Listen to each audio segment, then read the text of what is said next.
ready for today?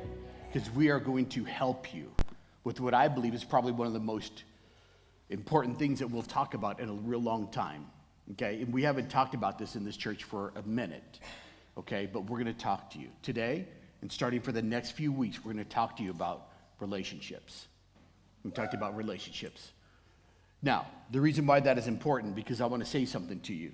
All of us in this room, every one of us in this room, are a product of where you've been. You're a product of who's influenced you, whether that be coaches, parents, friends, or family members. We're a product of our upbringing, good or bad, right? Some of us had tougher ones than others. But somehow, some way, those things have shaped who you are, not only who you are, but how you think and how you project yourself into your life. So every one of us are a product of where we've been. So where you have been, the road you have traveled personally, who you have been historically, right, has a lot to do with who you are today. Has a lot to do with who you are today. Now, that is important for you to understand, because I want you to understand that when we begin to talk about this, that the greatest thing that God gives you in this world, right, is your capacity to be able to have this thing that he calls life. And how many know life goes quick? I felt like yesterday I was wearing 28 size jeans. Now I'm like 58, right? But how many know that went quick, right? How many know that went quick? Did I say me, or was I talking about, okay, you, right? Okay. Okay, so that went quick, right? How many know life moves quick, right? I'm saying this to you because, see, when God puts you in this earth, right, he deposits inside of your life abilities, innate abilities. Watch, you have the ability to believe. Whether you're a person of faith or a person that doesn't have faith, you still believe, right? You still believe. I got a little bit of ring in the Dan, if you can help me. Oh, by the way, happy birthday, Dan Parker. You turned 39 again. I love you, Dan Parker.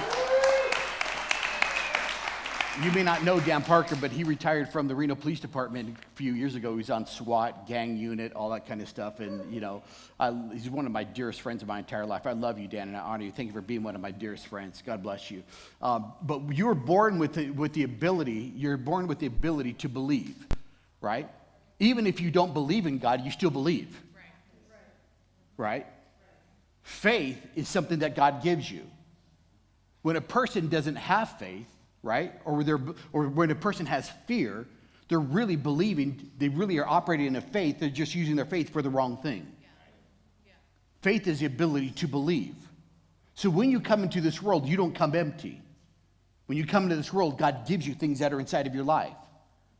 I'm saying all that to say this to you, that there are 4 primary things that God gives you that he wants you to steward effectively in your life. And if you learn how to steward these areas of your life, then your life is able to live what is John 10:10 says, the abundant life. Come on and say abundant life. Abundant life, the life that God came to give, right?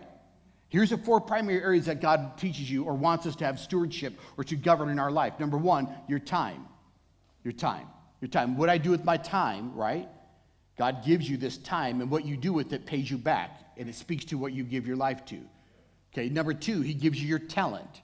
Gives you your talent. Your talent is your God-given ability. Your God-given ability. So God gives you time. God gives you talent.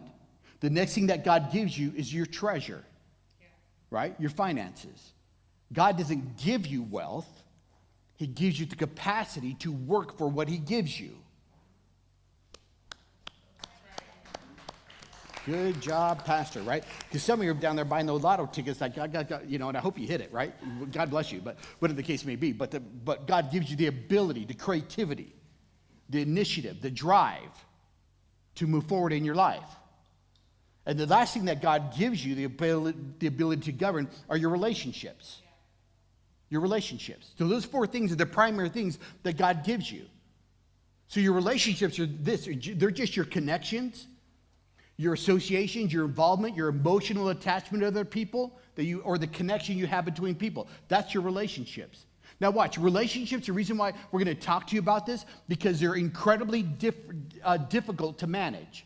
I would say out of those areas that we talked about, those 4 areas that we talked about, one of the hardest things to manage is your relationships. One of the hardest things to manage. Why? Because you have so many of them. What do you mean by many of them? Various types of them. You have a relationship with your family. How many know that's fun to manage? Right? Then you have relationships with your coworkers.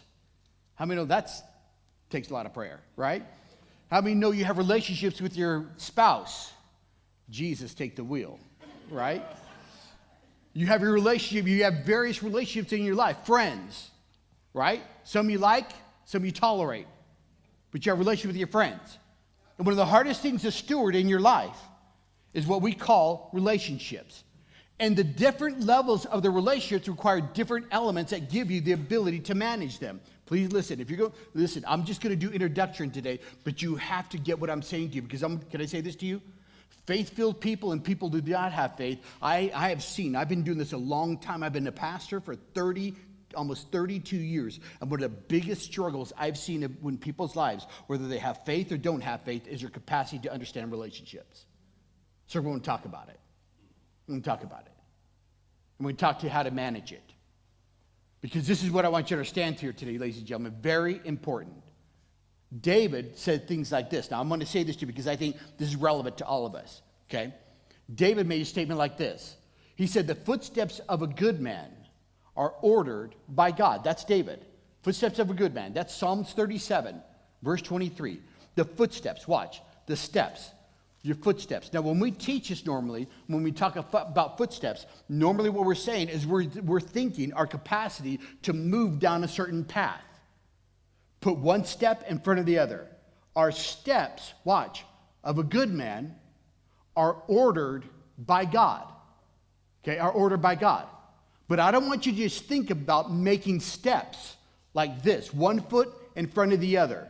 I don't want you to think about it just right there. David said, your steps are ordered by me. When I want you to think about steps, don't think about one foot in front of the other. I want you to think about step. Step. Moving, watch, from one place of life to the next place of life. So when David says the steps of a good man, right, are ordered by God, it's not steps, it's step. It's step. Why is that important, Pastor? Why is that important? Because listen to me, listen. Albert Einstein said this: the significant problems you face in life cannot be solved on the same level in which they were created. I'm going to say that to you again. The significant problems that you face in life can never be solved on the same level in which they were created. So in order for you as a person to solve the things that you're facing in your life, it's not a matter of just making one step to the next step. It is a matter of learning how to move from one place of life to the next place of life. Why, Pastor? Why? Because life is lived in levels but established in stages. Listen, life is lived. I'm going to repeat it. Life is lived on levels. What? Levels. Life is lived on levels. Step. God establishes you there and moves you to the next place. Step. Level.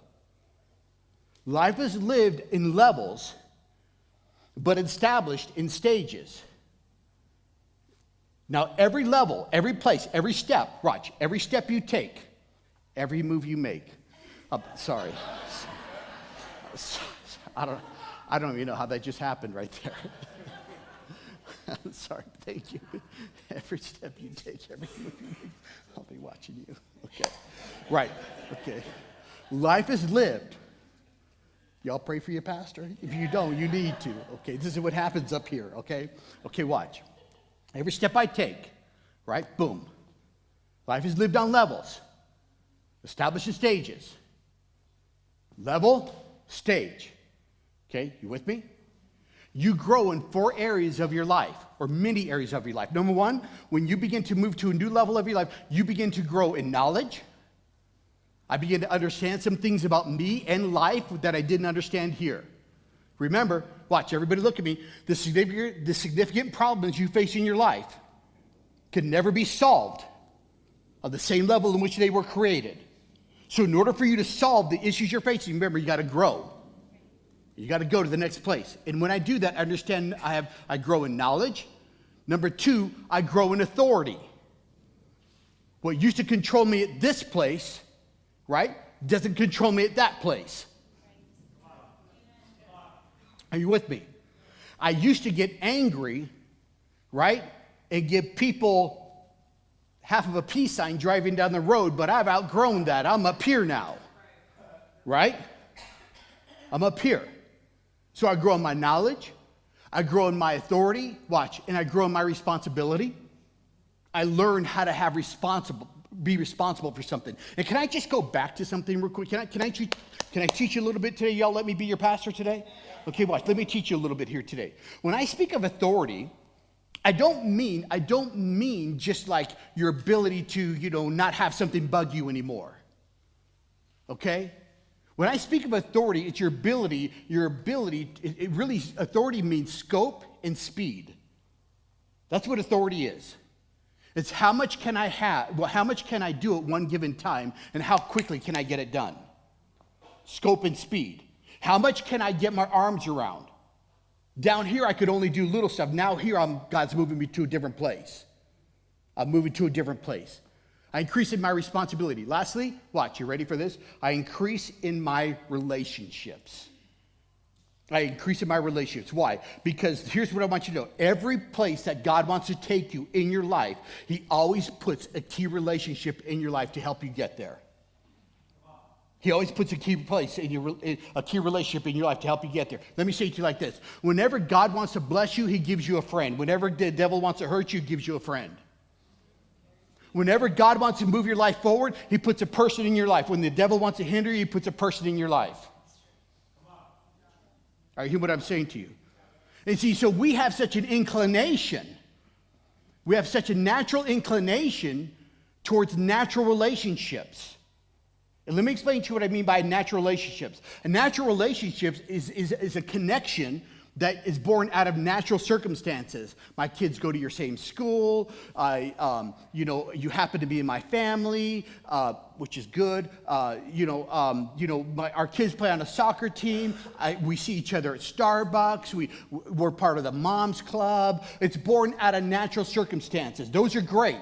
But how many know there's divine relationships? A divine relationship is a higher level of relationship because a divine relationship is orchestrated by God. And what a divine relationship does, it allows you to move forward in your life to a place that God is desiring you to go to, and God puts a person in your life to help you get there. Here's a principle. Please write this down. Please write this down. Whatever you need in life, God always puts in another. Whatever you need in life, God always puts in another. Come on, you're born for a relationship, but very difficult to manage. You're born for it. Now, I know. We have this idea, especially in the church culture, right? That Jesus is the only one I need in my life. I need anybody but Jesus. Jesus is all I need, and Jesus is all I want. How many know we say that in church? How many know that's like de facto doctrine? I get the concept, but can I say this to you? God spent every day in the garden with Adam, walking and talking with him. And God, out of his own mouth, made this statement: it is not good for man to be alone. My question is, how could God be with man every day and God still say out of his mouth that God was alone when he was with God? Answer: that God always created man to have natural relationship and a spiritual relationship. So God needed you to have both areas in your life. And God does not want to fulfill that. God is not the one who fulfills the natural part of that life of your natural relationships all the time. God does the spiritual part, then He gives you relationships to help you with the natural part. Does that make sense to you? Because I'm glad God speaks to us. But how many know sometimes we say God says some stuff that I don't think God's saying to us?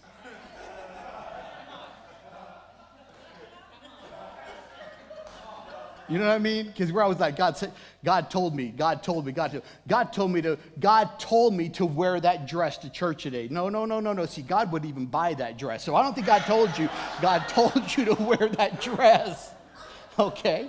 So there are some times that we put some stuff upon God that God doesn't. God's like, oh, no, I didn't tell you to do that, right? Are you with me? Now, I think that's important to you because the question becomes this. Most relationships, most divine relationships you will need are relationships that you have to pursue. Listen. Most divine relationships you have are relationships you have to pursue. My question to all of us is, what could you have had in your life if you would have had a pursuing spirit after relationships that God gave you? Right? You ready for this statement? This is just introduction. Are you glad you're here today? Yes. About 3 of you. I'm going to get the rest of you happy before we go, okay? This is just introduction today, all right? Please listen to your pastor. Let me be your pastor today, okay? Some of you, I'm just a guy you come and see every week, but today I'm going to be your pastor, okay? Listen to me. Here's a statement I'm going to make to you. Besides making a decision to follow the leadership of Jesus, who you choose to have relationship with, I'm going to stop right there. Let me finish this. Who you choose to marry, who you choose to hook your life up with, right? Who you choose to be friends with, who you choose to have a relationship with will be one of the most consequential decisions you will ever make in your life. Notice the word consequential. Notice the word. I looked at that word, and the reason I'm saying that to you, because the relational life, watch, your relational life is not the most important thing in your life. But your relational life will touch everything in your life that is important to you. So who you choose to be with, who you choose to hook up with, is the most, I'm talking about relationally, I'm talking about dating, I'm talking about marrying, I'm talking about friendships, I'm talking about relationships. Who you choose to connect your life to is one of the most consequential decisions you will ever make in your lifetime. In your lifetime. Why, Pastor? Why? Because choices, remember, decisions are not decisions. Decisions are steps. Decisions are steps. They're not just, I'm making a choice. I'm just deciding. Every decision you make makes you take a step in your life, this way or the other way. And God gives you the power to choose. He gives you that power. So that is the most consequential decision that you will ever make in your entire life. And this is what I want you to understand. The reason why I'm talking about consequential, because consequential decisions normally take time, and we must make informed decisions when we're hooking ourselves up relationally with people. I'm not talking about just romantically, so don't put me in a box. I'm not talking about romantically, I'm talking about life. And let me just say this to you. I want you to know that the church culture is not the only culture that disciples. Church culture is not the only culture that disciples. There is a word that the Bible uses for Christians that are discipled by another culture called carnal. Carnal. Let me explain this to you. See, you can be discipled by the culture of the kingdom, or you can be discipled by the culture of the world. Let me drop this on you. Ready? Listen to me. A carnal Christian, the Bible refers to people who are Christians but are carnal. A carnal Christian is a person who is a believer.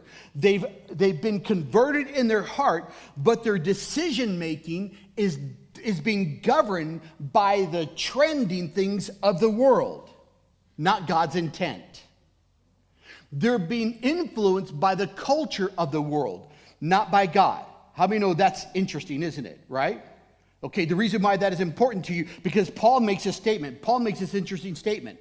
Paul makes a statement that there's a thing that tries to govern people called the spirit of the age. How many have ever heard that statement in the Bible? Called the spirit of the age. Our modern term for the spirit of the age is really this: social trends. Social trends. There are social trends that are happening in our culture right now that are influencing culture, influencing the way that we do our life. And a carnal Christian is one who comes underneath and lets the social trends define who they are, how they do their life, and they do not allow God and who he says and what he says to influence their life. So they follow the social trends. What's vogue? What's most important? Watch. What does God say?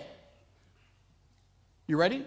We have kids' church, so sometimes you may need to use it. Okay, you ready? What does God say about sex? Got quiet, didn't it?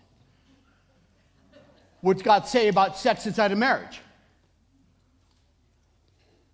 What does God say about the context of sex?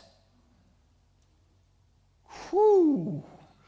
Hear how quiet it got up in here. Y'all gonna make me lose my mind. Up in here. Y'all quiet it got in here? Why? Wait. It's still your role, Pastor. I love you. I love coming to church. I love this church. But you don't ever talk about stuff like that. Right? You want to know why? Because let me tell you something. How many know God is not the ultimate killjoy? But everything that God made, created in the world, requires proper context. In its proper context, God's blessing follows that.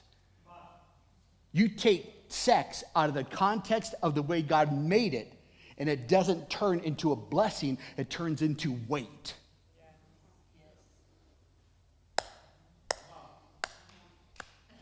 Say, why, Pastor? Because this is what God said. God said, two people, when they engage in that act, become one flesh. You ever met that person that had that outside of the context of what God wanted them to have, and they ended up breaking up? And they couldn't get away from that person? Because they became one. The context is critical. It's important. But carnal, I follow the social trend. Because it's vogue. Okay, let me try over here. Okay, I'm gonna come over here. I've got a little icy over there, I'm just telling you. Okay, I'm gonna come over here. I feel a little love over here. Okay, what? I'm talking about social trends. Okay, I asked you before I got into this, let me be your pastor, okay? And let's take it a step further, okay? What about the way that because this is what I've learned, okay? Because we're going to talk all the way down this line for the next few weeks.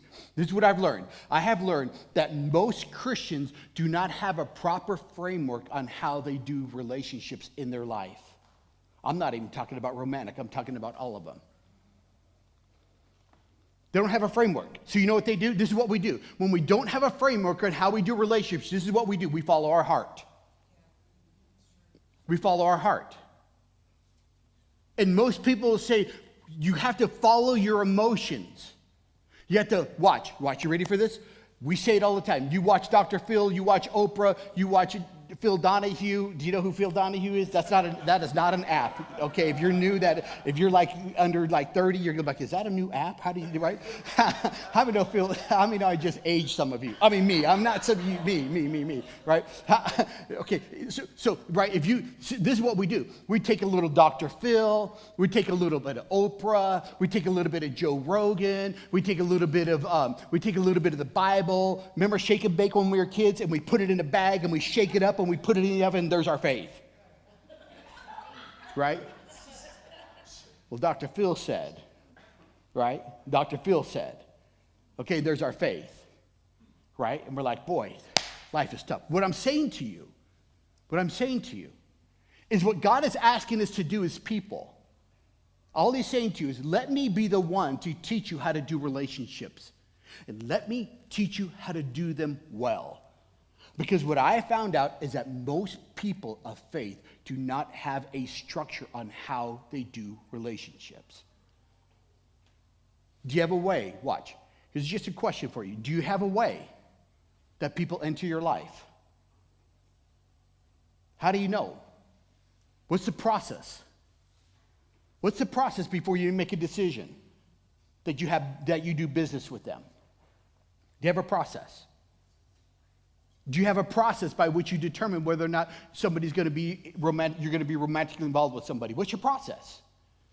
Because if you have a process, that process will take care, right, of some of your decision making. Because sometimes our decision making is made by externals. I just think he's so nice, and he's got a full head of hair, and he's got really nice abs. I saw him at the beach, and who has abs nowadays? Right? So we make a decision out of our emotions. And so we see that stuff. But God's over here, no. I know he's got abs, and I know he looks good, but he don't got any sense. He's going to break your heart. Don't do it. But you're like, oh, but God, he's so dreamy, and he paid when we went out. Listen to me, please. You see, what carnal people do is they don't have a structure by which they do relationships. So they default to following their heart. They default to the emotional side. And let me tell you what happens. When you get emotionally tied with somebody without creating the proper context for a relationship, your heart gets broken. Your heart gets broken. And relationships are like this. Here's your starting point. Here's your ending point. The deeper you go in a relationship, through conversation, through connection, through different things in your life, the deeper you go, the harder it is to get out of it. You see, this is what you have to understand. And then we don't ask ourselves questions like this. What is it like being on the other side of me? What is it like to be in a relationship with me? What does it feel like to you to be on the other side of me? Like I ask my wife every year, honey, what is it like to be in relationship with me? And I want you to be honest. What do I do that really bothers you? What do I do that I need to change? I do it to her every year. Because I want her to be able to say, you know what, at the end of it, it was pretty good being in a relationship with that guy. Right? What is it like to be on the other side of me? Ready? Here you go. This is what we're going to teach you. What is your relational intelligence like? What's your relational intelligence like? Well, you know, every guy's done me wrong, and every girl's done me wrong, and that church did me wrong, and this business deal went bad, and this guy, we're still stuck over here. What's your relational intelligence? So we don't think like that. We don't think like that because we're conditioned by our culture just to feel. Just go by what you feel. And there's no structure. There's no context for a relationship. And again, let me reiterate to you, I'm not talking about just romantic. I'm talking all the way through. What does that look like? This is what Solomon said. He said this. He said, guard your heart. Guard your heart with all diligence, because out of it flows the boundaries of your life, the width of your life, the length of your life. This says issues, but it's really boundaries. Guard your heart. Guard your life. Guard your life with what? All diligence. Why? Because out of your what? Life flows your boundaries.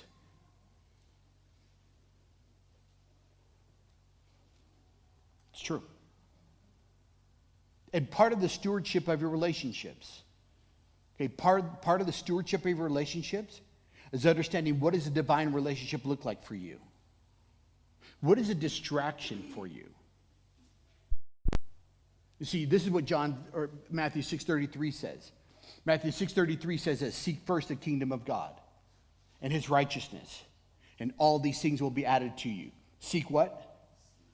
Seek what? Seek first his kingdom. Seek first his kingdom. Everybody look at your pastor. Watch. His kingdom. What is God's kingdom? God's way of doing life. Seek first God's way of doing life. Right? And then all the things that you need will be added to you. So here you go. Here's you. Here's Jesus. Here's God. Seek first. My eyes, my gaze, my heart is right here. Is right here. How do I know? How do I know if a relationship that I'm getting involved in is for me or not? How do I know that? How do I know if this business deal is from God? How do I know if this job is from God? Here's God. Okay? Watch. Here's God. Anything that causes my eyes to do this. Okay? Anything that causes my heart to do that. Okay? Is not from God. Because everything God brings you will do this. It'll come right through the filter of his kingdom, and your eyesight and your focus will never change. That's how I know that's from God. So anything, anybody, any opportunity that does this or does that is not God. Can it be fun? Sure, it can be fun.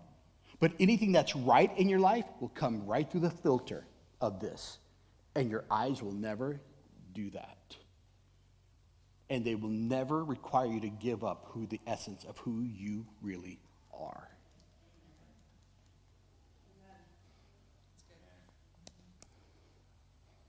Part of your stewardship of relationships is managing the right people and the right space of your life. Okay? I'm going to close with this thought. You glad you came today? Okay, wait, we're going to roll deep in the next few weeks. Today I'm just scratching the surface. But I'm going to tell you something. How many like to learn about relationships over the next couple of weeks? About 4 of you. Okay, good. I'm glad we're all coming back next week. It made me really happy. Okay, you ready? Watch. Here's what I want you to understand. Okay? Part of the stewardship of your life is to manage the spaces in your life. You only have so much space for so many people in your life. And here's the principle. Please write this down. Wrong people in the wrong spaces always prevent the right people getting to your life. Wrong people and the wrong spaces always prevent the right people getting to your life. Come on, watch. You have this person that's been in your life for so long, right? And you know deep down inside that they're the wrong person, right? The wrong person, okay? It doesn't mean because in our culture you just cut them off, right? You just learn how to reposition. You learn how to redirect. You learn how to reposition and redirect. So you got some schmo that's in this space of your life, right? Okay? And you're like, how do I know if that's the right relationship for me? How do I know? Because I just, how do I know? Well, but the way you know, because what does the relationship summons inside of you? What does it summons inside of you? What does it summons? Okay, right. But if you have, some dude here, some girl, some business deal, some business partner here, and they're supposed to be over there, then guess what happens? You only have so much space here. You're going to block the right people from getting to you because you only have so much room in your life. Are you hearing what I'm saying to you? But see, we don't think like that. We don't think like that. I remember when I met Pastor Didi. I met Pastor Didi. How did I meet? Okay, I remember how I met Pastor Didi. My sister-in-law, Robin, kind of connected us. Okay, you ready?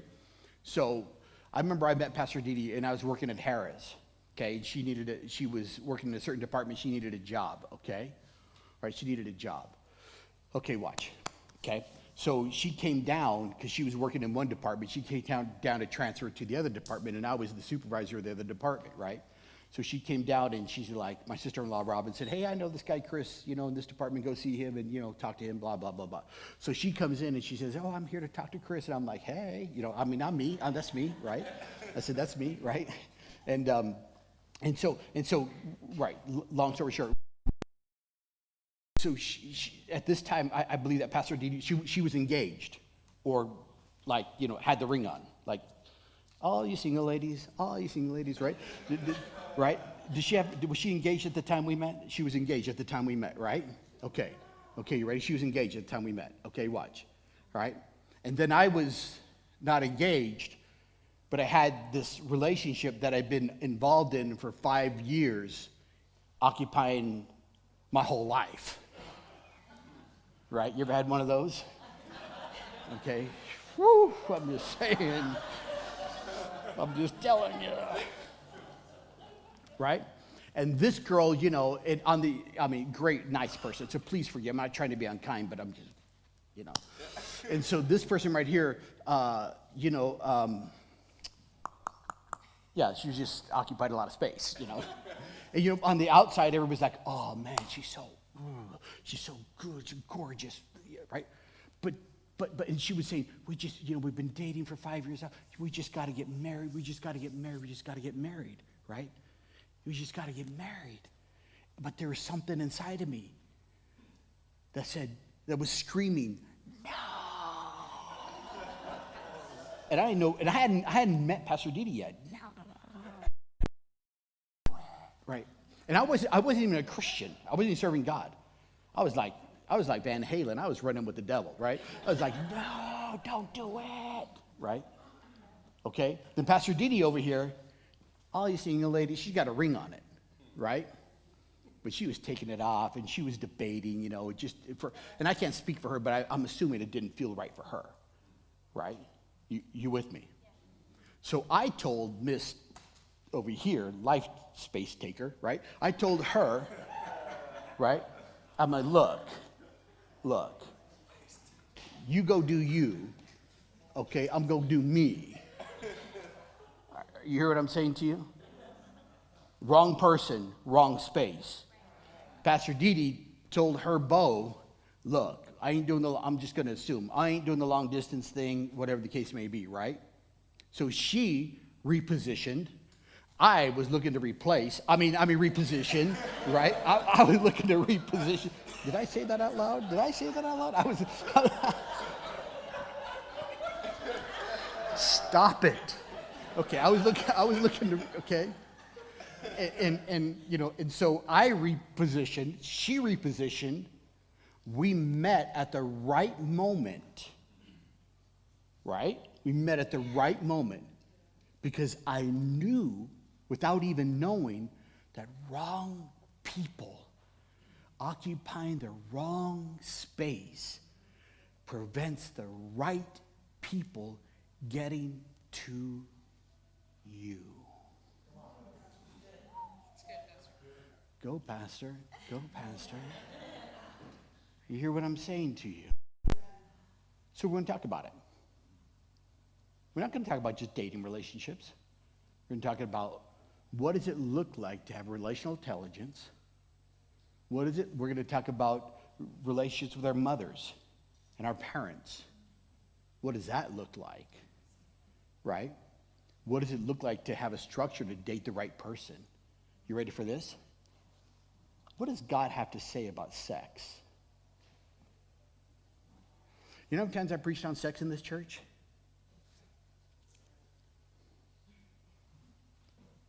So don't talk about it. We're going to talk about it. Not crazy, not dumb stuff, right? What does it look like? What's it supposed to look like? When is it supposed to happen? Well, T Swift, she said, we're Swifties and she's, okay. But what's God say about life? How do we do this future correctly so you are able to have the things that you know that God needs you? Ready? How do you repair a broken relationship? How do you repair it? It's interesting. How do two married people that just stay married out of commitment, right? Listen to me. Because, can I be honest with you? Love is not enough to keep a marriage together. It's not enough. It's not enough to keep a marriage together. People get divorced all the time, but still are madly in love with each other. Relationships, marital relationships break, not because people don't love each other. Marital relationships break because they do not have the proper tools to navigate the seasons, ever-changing seasons of life. And some of you are like you're like, I'm like Paul. I'm called to be single.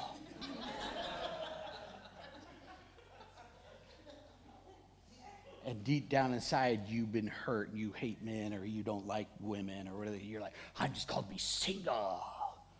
Okay. Oh, what's that look like? What's that season look like for you? There's others like, I just need a woman.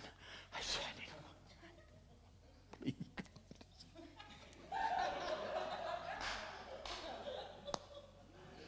Right? Well, what does that look like? How many know we're going to talk about it?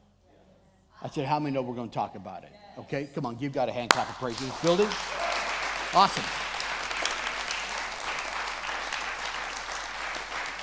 All right. Okay, listen, last thing I want to say to you. It's a great scripture in the Bible that I want you to read. I think it's Romans, somewhere in Romans 8, chapter 8. I think it's verse 23. Pastor Jesus, maybe you can confirm this to me. There's a scripture in the Bible that says this. As a matter of fact, if you have a Bible or a note, open a Bible real quick. Some of you are like, hey, I brought a Bible, and you don't even use it. Okay, yeah, I do. I just use it on screen. Okay, look at Romans 8. Okay. Okay, Romans 8. I believe it's verse 23. I don't even have my glasses on. Where is it at, Pastor? He says, were those led by the Spirit of God, those are the sons of God. That's verse 8 what? 8:14. I can't see it. Okay, there you are. Okay, Romans chapter 8, verse 14. I'm going to give you a minute to get there. Romans chapter 8, verse 14. Thank you.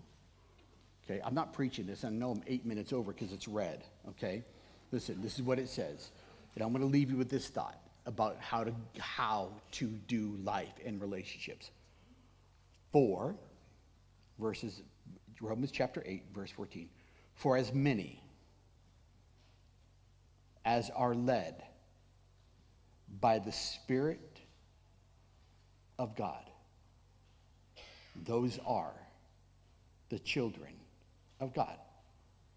For as many as led by the Spirit of God. So the leading in relationships is not by your heart, is not by your emotions, is not by your outward opinion. What leads your life? God's Spirit.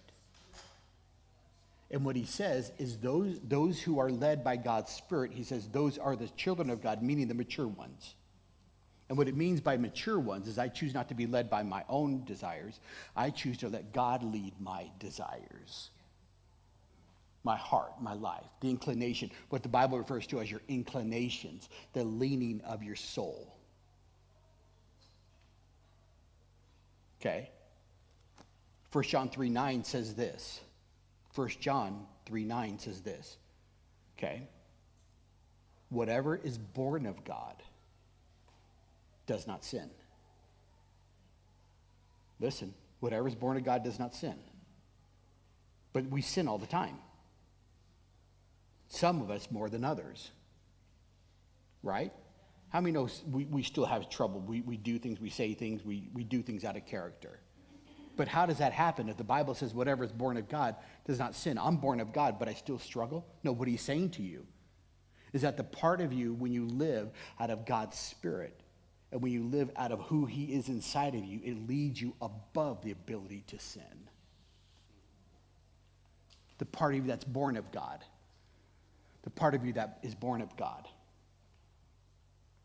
The part of you that is born of God should be the part that leads you, because it leads you away from and into his will. Now, Pastor, how did I get there? I'm going to teach you. I'm going to teach you how to do it. Is that okay?